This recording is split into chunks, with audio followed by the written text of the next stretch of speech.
நம்ம இந்தியன் சினிமாவில் இருக்க எல்லா சினி இண்டஸ்ட்ரியிலையுமே இன்னைக்கு வரைக்கும் இந்த tier 1 actors and tier 2 actors அப்படின்ற அந்த ஒரு கேட்டகரி லிஸ்ட் வந்து பார்த்தீங்கன்னா இருந்துகிட்டு தான் இருக்கு. அண்ட் அந்த கேட்டகரிஸில் ஒரு சில ஆக்டர்ஸை மட்டும் டயர் 1 ஆக்டர்ஸாக சொல்றதுக்கான ரீசன் என்ன, ஒரு டயர் 1 ஆக்டரை எப்படி சூஸ் பண்ணுவாங்க அப்படிங்கிறத நம்ம இந்த வீடியோவில் பார்க்க போகிறோம். அண்ட் அதே மாதிரி நம்ம கேட்டவுனில் இருக்கக்கூடிய டயர் 2 ஆக்டர்ஸ்லேருந்து டயர் 1 லிஸ்ட்டுக்கு யார் முன்னேறி போக போகிறா அப்படிங்கிறதையும் நம்ம டீட்டெயில்டாக பார்க்கலாம். சாதாரணமாலாம் சொல்லிட முடியாது ஒரு ஆக்டர் வந்து ஈஸியாக டயர் 2லேருந்து டயர் 1க்கு போயிடுவார்னு.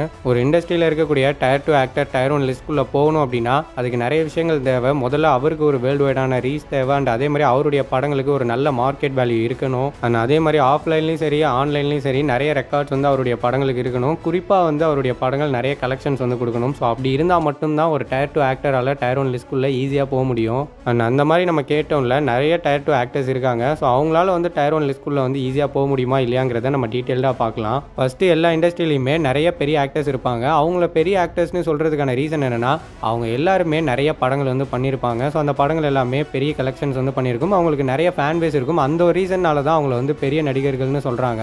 அண்ட் அதே மாதிரி நம்ம கேட்டவுனில் இருக்கக்கூடிய பெரிய நடிகர்கள், அதாவது டயர் 1 ஆக்டர்ஸ் யார் யாருன்னு பார்த்தோம்னா நம்ம ரஜினி சாரில் ஆரம்பித்து விக்ரம் சார் வரைக்கும் உள்ள அந்த ஃபர்ஸ்ட் 6 பேர் மட்டும்தான் இன்னைக்கு வரைக்கும் நம்ம கேட்டவுனுடைய டயர் 1 ஆக்டர்ஸாக இருந்துட்டு இருக்காங்க. ஏன்னா இந்த 6 ஆக்டர்ஸுக்கு தான் நம்ம கேட்டவுனில் அதிகமான ஃபேன் பேஸ் இருக்குது. அண்ட் அதே மாதிரி இவங்களுடைய படங்களுக்கு தான் அதிக கலெக்ஷன்ஸ் வருது. ஸோ இந்த ஒரு ரீசன்னால மட்டும்தான் இவங்க வந்து இன்னைக்கு வரைக்கும் டயர் 1 ஆக்டர்ஸாக இருக்காங்க. அண்ட் நான் சொன்ன இந்த டயர் 1 ஆக்டர்ஸுடைய லிஸ்ட்டை கேட்டுட்டு உங்களில் ஒரு சில பேருக்கு இந்த ஒரு தாட் வரலாம், அதாவது சூர்யா சாரும் விக்ரம் சாரும் டயர் 1 ஆக்டர்ஸா? ஏன்னா லாஸ்ட் ஃபியூ இயர்ஸாக அவங்களுக்கு வந்த எந்த ஒரு படமும் பெரிய லெவலில் ஹிட் ஆகல, அவங்களுக்கு அதிகமாக ஃபேன்ஸ் இருக்கிற மாதிரியும் தெரியலையே, அப்புறம் எப்படி அவங்க டயர் 1 ஆக்டர்ஸ்னு நீங்கள் சொல்கிறீங்கன்னு எனக்கு கேட்கலாம். அண்ட் அதுக்கு நான் சொல்ல வர ஒரு வேலிடான ரீசன் என்னன்னா, சூர்யா சாருக்கும் விக்ரம் சாருக்கும் ஃபேன்ஸே இல்லை அப்படின்லாம் நம்மளால ஈஸியாக சொல்லிடவே முடியாது. அவங்களுக்கு ஏகப்பட்ட ஃபேன்ஸ் இருக்காங்க. ஆனால் அவங்க ஃபேன்ஸ் வந்து அவங்களை எக்ஸ்போஸ் பண்ணிக்க ஸோ அந்த மாதிரியான படம் வந்து அவங்க ரெண்டு பேருக்குமே அமையலை. அண்ட் அந்த ரெண்டு ஆக்டர்ஸுடைய ப்ரீவியஸ் படங்கள் பெரிய லெவலில் ரீச் ஆகாமல் போனதுக்கு நிறைய காரணங்கள் இருக்குது. அதில் ஒரு முக்கியமான காரணம் அப்படின்னு பார்க்கும்போது அவங்க நடித்த சில படங்கள் நல்ல படங்களாக இருந்தாலுமே அந்த படங்கள் எல்லாமே ஓடிடியில் தான் ரிலீஸ் ஆச்சு. அண்ட் அதே மாதிரி நம்ம இண்டஸ்ட்ரியை க்ரோ பண்ணணும்னு சொல்லி நிறைய புது புது விஷயங்களை ட்ரை பண்ணாங்க. ஆனால் அது எதுவுமே அவங்களுக்கு கை கொடுக்கல. அண்ட் நீங்கள் எல்லாரும் நினைக்கிற மாதிரி இவங்க ரெண்டு பேரை விட இன்னைக்கு டயர் 2ல இருக்கக்கூடிய ஆக்டர்ஸில் ஒரு சில ஆக்டர்ஸ்லாம் வந்து ரொம்ப பெட்டராகவே தெரியலாம். ஆனால் இவங்க ரெண்டு பேருக்கும் இருக்கக்கூடிய பொட்டன்ஷியல் வந்து அவங்களுக்குலாம் கிடையாது. அதாவது இவங்க நினச்சாங்க அப்படின்னா ஒரு 2 படம் போதும். அந்த 2 படம் வந்து பெரிய லெவலில் ஹிட் ஆனாலே இவங்களுடைய மார்க்கெட் வேல்யூலாம் ஒரு சொடக்கு போகிற செகண்டில் இவங்களால திருப்பி எடுத்துகிட்டு வர முடியும். ஏன்னா இவங்க ரெண்டு பேருக்குமே அந்தளவுக்கு ஒரு பெரிய பொட்டன்ஷியல் இருக்குது. அந்த ஒரு ரீசனால தான் இவங்க ரெண்டு பேரும் இப்போ வரைக்குமே டயர் 1 ஆக்டர்ஸாக இருந்துட்டு இருக்காங்க. பட் என்னதான் இவங்க டயர் 1 ஆக்டர்ஸாக இருந்தாலுமே லாஸ்ட் கொஞ்சம் வருஷங்களாக நம்ம தமிழ் ஆடியன்ஸே இவங்க ரெண்டு பேரையும் ட்ரீட் பண்ண விதம் வந்து பார்த்தீங்கன்னா ரொம்ப தப்பாக தான் இருந்தது. அதுக்கு ஒரு எக்ஸாம்பிள் சொல்லலாம் அப்படின்னா, நம்ம சூர்யா சார் வந்து ரோலெக்ஸ்ன்ற ஒரு கேரக்டர் வந்து விக்ரம் படத்தில் பண்ணுறாரு. அந்த கேரக்டர் 5 நிமிஷம் தான் அந்த படத்தில் வருது. ஆனால் 5 நிமிஷம் வந்து அந்த கேரக்டரை பெரிய லெவலில் மாசாக கொண்டாடுறாங்க. ஆனால் அதே அந்த மனுஷன் வந்து சோலோவாக ஒரு படம் பண்ணுறாரு. அந்த படத்துக்கு வந்து பார்த்தீங்கன்னா ஆடியன்ஸ் வந்து சரியான ரெஸ்பான்ஸ் கொடுக்கவே இல்லை. 5 நிமிஷம் வந்து ஒரு கேரக்டரே அந்தளவுக்கு கொண்டாடினாங்க.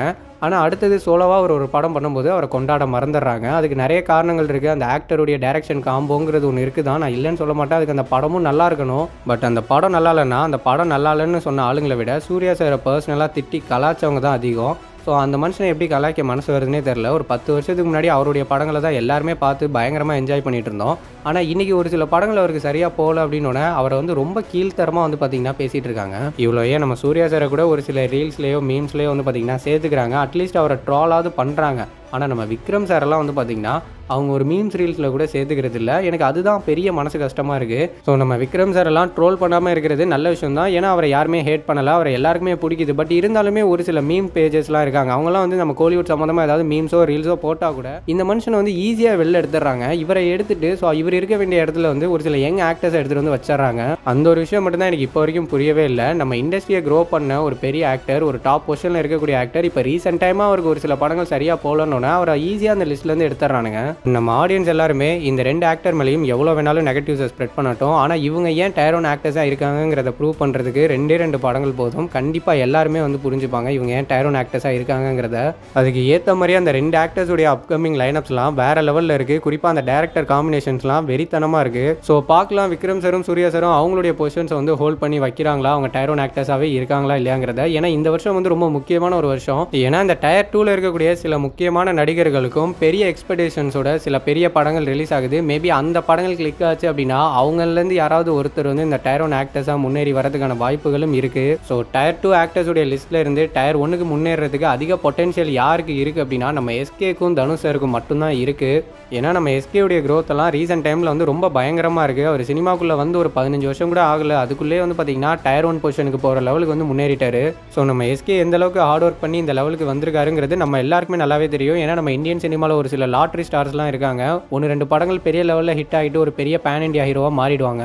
ஆனால் நம்ம சிவகார்த்திகேயன் சாரை பொறுத்த வரைக்கும் ஒரு சிங்கிள் டெக்கேட் சினிமா ஜேர்னியில் இன்னைக்கு டயர் 3ல இருந்த ஒரு ஆக்டர் டயர் 1க்கு போகிற லெவலுக்கு வந்து பார்த்தீங்கன்னா முன்னேறி இருக்காரு. நம்ம கேட்டவனுடைய தவிர்க்க முடியாத பேன் இண்டியா ஹீரோவாக இப்போ ஆகியிருக்காரு. ஆனால் இதில் இருக்கிற ஒரு மாசான விஷயம் என்னன்னா நம்ம எஸ்கேக்கு இருக்கிற ஃபேன் பேஸை விட அவருக்கு இருக்கிற ஹேட்டர்ஸ் தான் ரொம்ப அதிகம். ஆனால் ஒவ்வொரு டைமும் அவருடைய பிளாக் பஸ்டர் படங்கள் மூலியமா அவருடைய ஹேட்டர்ஸை நோஸ் கட் பண்ணிட்டு தான் இருக்காரு. அண்ட் இன்னைக்கு அவருடைய growth எந்த அளவுக்கு இருக்கு அப்படின்னா நம்ம கேட்டோன்ல இது வரைக்கும் 300 கோடிக்கு மேல கலெக்ஷன் வந்து 3 ஆக்டர்ஸ் மட்டும் தான் பண்ணியிருக்காங்க. இப்போ 4வது ஒரு ஆக்டரா சிவகார்த்திகேயன் சார் வந்து அந்த லிஸ்ட்ல என்டர் ஆயிருக்காரு. அண்ட் அதே மாதிரி நம்ம விஜய் சார் தனுஷ் சாருக்கு அப்புறமா சோஷியல் மீடியாவில் வந்து நிறைய ரெக்கார்ட்ஸ் வந்து நம்ம எஸ்கேக்கு தான் இருக்கு. நான் சோஷியல் மீடியா ரெக்கார்ட்ஸாக சொல்றது டீசர் ட்ரெய்லர்ஸை மட்டும் சொல்லலை, சாங்ஸ்னு இன்னொரு விஷயம் இருக்கு. இந்த சாங்ஸ் தான் வந்து பார்த்தீங்கன்னா நம்ம இந்தியன் சினிமாவில் உள்ள எல்லா ஆக்டர்ஸையுமே வேர்ல்டு வைடாக கொண்டு போகிற ஒரு விஷயம். ஸோ அந்த மாதிரி நம்ம இந்தியன் சினிமாவில் உள்ள ஆக்டர்ஸ் எல்லாம் வேர்ல்டு வைட் ரீச் பண்ண வைக்கிறதுக்கு சாங்ஸ் வந்து ஒரு மேஜர் பார்ட்டாக இருக்கு. அப்படி பார்த்தா நம்ம எஸ்கே கிட்ட யூடியூப்ல வந்து 100 மில்லியனுக்கு மேலே வியூஸ் போன 15 சாங்ஸ் வந்து பார்த்தீங்கன்னா இருக்கு. அண்ட் அதே மாதிரி நம்ம எஸ்கேவுடைய 23 படங்களில் 8 படங்கள் தமிழ்நாட்டில் மட்டுமே 50 கோடிக்கு மேலே கலெக்ஷன் பண்ணியிருக்கு. அதில் முக்கியமாக அமரன் வந்து 150 கோடிக்கு மேலே டிஎன்ல மட்டுமே கலெக்ஷன் பண்ணியிருக்கு. ஸோ அதே மாதிரி நம்ம எஸ்கேக்கு அடுத்து ரிலீஸ் ஆக போகிற பராசக்தி அண்ட் மதராசி இந்த 2 படங்களுடைய டைட்டில் டீசர் வீடியோக்குமே ஆடியன்ஸ் கிட்ட இருந்து யூடியூப்ல ஒரு பெரிய ரெஸ்பான்ஸ் வந்து கிடைச்சிருக்கு. இதில் வந்து அந்த பராசக்தி படத்துடைய டைட்டில் டீசரை விட மதராசி படத்துடைய டைட்டில் டீசருக்கு கிடைச்ச ரெஸ்பான்ஸ் வந்து சத்தியமாக அன்எக்ஸ்பெக்டட்னு தான் நான் சொல்லுவேன். ஏன்னா ஜஸ்ட் ஒரு 50 செகண்ட்ஸ்குள்ளே இருக்கக்கூடிய ஒரு அனௌன்ஸ்மெண்ட் வீடியோ தான் அது. அந்த வீடியோக்கு வந்து பார்த்தீங்கன்னா யூடியூப்ல 20 மில்லியன் வியூ வந்திருக்கு. ஸோ இது எந்த அளவுக்கு அதிகம் அப்படின்னா கோட்ல நம்ம விஜய் சாருக்காக பர்த்டே ஷார்ட்ஸ்னு ஒரு ஸ்பெஷல் வீடியோ ரிலீஸ் பண்ணாங்க. அந்த வியூஸை விடவும் விடாமுயற்சியுடைய ட்ரெய்லர் டீசரை விடவும் வந்து பார்த்தீங்கன்னா இது ரொம்ப அதிகமான வியூ வந்து போயிருக்கு. ஸோ அந்த அளவுக்கு நம்ம எஸ்கேவுடைய growth வந்து பார்த்தீங்கன்னா ரீசெண்ட் டைமில் தாறுமாறாக இன்க்ரீஸ் ஆயிருக்கு. கண்டிப்பாக இந்த வருஷம் நம்ம சிவகார்த்திகேயன் சாருக்கு ரொம்ப முக்கியமான ஒரு வருஷம். ஸோ 2 படங்கள் வந்து அவருக்கு ரிலீஸ் ஆக போகுது. ஸோ அந்த 2 படங்களுக்குமே அதிகமான எக்ஸ்பெக்டேஷன் ஆடியன்ஸ் கிட்டே இருக்கு. கண்டிப்பாக அந்த படங்களும் 200-300 கோடிக்கு மேலே கலெக்ஷன் பண்ணிச்சு அப்படின்னா டவுட்டே வேணா எஸ்கே டயர் 1க்குள்ளே என்டர் ஆயிட்டாருன்னு நம்ம கண்டிப்பாக சொல்லிடலாம். அண்ட் அதே மாதிரி தான் நம்ம தனுஷ் சாரும் அவருக்கும் சோஷியல் மீடியாவில் வந்து பார்த்தீங்கன்னா ஏகப்பட்ட ரெக்கார்ட்ஸ் இருக்கு. ஸோ அவருடைய சாங்ஸ் தான் வந்து பார்த்தீங்கன்னா 25 சாங்ஸ் இருக்கு 100 மில்லியனுக்கு மேலே வியூஸ் பண்ண சாங். ஸோ அவர் தான் வந்து நம்ம கேட்டோன்லேயே அதிக 100 மில்லியன் சாங்ஸ் வச்சிருக்கக்கூடிய ஒரு ஹீரோவாக இருக்காரு. ஸோ உடனே உங்களில் ஒரு சில பேருக்கு தோணும் தனுஷ் சார் ஃபர்ஸ்ட்னா இப்போ விஜய் சார் எங்கடான்னு. ஸோ விஜய் சார் வந்து இப்போ செகண்ட் பொசிஷனில் தான் இருக்காரு. அவருக்கு வந்து 100 மில்லியனுக்கு மேலே வியூஸ் பண்ண சாங்ஸ் வந்து 24 சாங்ஸ் தான் இருக்கு. இப்போ தனுஷ் சார் கிட்ட 25 சாங்ஸ் இருக்கு. அண்ட் அதே மாதிரி பாக்ஸ் ஆஃபீஸ் வைஸ் பார்த்தோம்னா நம்ம தனுஷ் சார் கிட்ட 100 கோடிக்கு மேலே கலெக்ஷன் பண்ண படங்கள் 3 இருக்கு. அதில் ராயன் வந்து 150 கோடிக்கு மேலேயே கலெக்ஷன் பண்ணியிருக்கு. ஸோ இப்போ அதெல்லாம் இங்கே மேட்ரு கிடையாது. தனுஷ் சார் வந்து டயர் 1க்குள்ளே என்டர் ஆக போகிறதுக்கு ஒரு முக்கியமான ரீசனாக நான் சொல்ல வரது என்னன்னா ஒரு பேன் இண்டியா ஹீரோவாக இல்லாமல் பேன் வேர்ல்டு ஹீரோவாகவே வந்து அவர் மாறிட்டாரு. அண்ட் நம்ம தனுஷ் சாரை வந்து நம்ம கேட்டவனுடைய ஒரு பெருமைக்குரிய நடிகர்னே சொல்லிடலாம். ஏன்னா அவருடைய லைனப்லாம் பேன் இண்டியா லெவலில் இல்லை பேன் வேர்ல்டு லெவலில் இருக்குது. ஸோ தெலுங்குக்காக குபேரா, தமிழுக்காக இட்லி கடை அண்ட் அமரன் டேரக்டரோட சேர்ந்து ஒரு படம். அண்ட் அதே மாதிரி ஹிந்தியில் ராஞ்சனா படத்துடைய பார்ட் 2ல ஆக்ட் பண்ணிட்டு இருக்காரு. ஃபைனலாக ஹாலிவுட்டில் ஸ்ட்ரீட் ஃபைட்டர் படத்தில் ஒரு முக்கியமான ரோல் வந்து ப்ளே பண்ணுறாரு. ஸோ பேன் இண்டியா லெவல்லலாம் இல்லை பேன் வேர்ல்டு லெவல்லே வந்து பார்த்தீங்கன்னா மனுஷன் பெரிய லெவலில் ரீச் ஆயிட்டாரு. ஸோ அவருக்கு இந்த டயர் 1க்குள்ளே போகிறதெல்லாம் வந்து ஒரு பெரிய விஷயமே கிடையாது. ஸோ வெயிட் பண்ணி பார்க்கலாம். இந்த வருஷம் வந்து கண்டிப்பாக தீர்மானிக்கக்கூடிய ஒரு வருஷமாக தான் இருக்கும். ஸோ எந்த ஆக்டர் வந்து டயர் 2லேருந்து டயர் 1க்கு போக போகிறாங்கிறத நம்ம வெயிட் பண்ணி பார்ப்போம். ஸோ நீங்கள் என்ன நினைக்கிறீங்க? எந்த ஆக்டர் வந்து டயர் 2லேருந்து டயர் 1க்கு முன்னேறி போவாங்கிறத மறக்காமல் கமெண்ட்டில் மென்ஷன் பண்ணுங்கள். ஸோ என்னோட ஃப்ரெண்ட்ஸ் அண்ட் ஃபேமிலியான உங்களுக்கு கண்டிப்பாக இந்த வீடியோ பிடிச்சிருக்குன்னு நான் நம்புகிறேன். நெக்ஸ்ட் வீடியோ எதை பற்றி பண்ணலாம் அப்படிங்கிறதையும் மறக்காமல் கமெண்ட்டில் மென்ஷன் பண்ணுங்கள்.